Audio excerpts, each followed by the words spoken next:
ഇനി കുറേ മാങ്ങ കിട്ടും എന്താക്കണമെന്ന് കൺഫ്യൂഷനായി നിൽക്കണ്ട. ഈ ഫലൂദാക്കിക്കോ. മാംഗോ പൾപ്പൊന്നും എടുക്കരുതിട്ടാ. ഒറിജിനൽ ഫ്രഷ് നല്ല പഴുത്ത മാങ്ങ എടുക്കുക.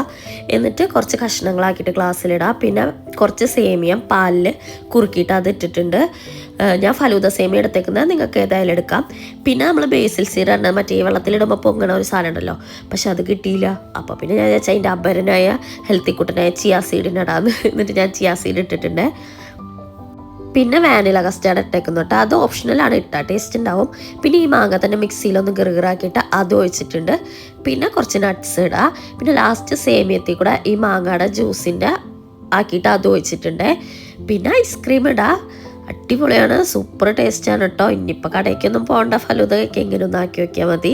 എല്ലാവരും ട്രൈ ചെയ്ത് നോക്കണേ. റമദാന് വയറും ദാഹമൊക്കെ മാറും ചെയ്യും. ടേസ്റ്റിയാണ്. അപ്പം ശരി.